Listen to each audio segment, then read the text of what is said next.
Razman. Navga razısan? Display uchrashuv chiqishar. Yana bu ne?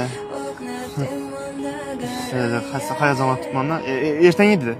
Yaxshi. Bo'lsa. Durum. Lekin hech qanday gul-pul bo'lmasin. Yomon ko'raman. Allergiyam bor.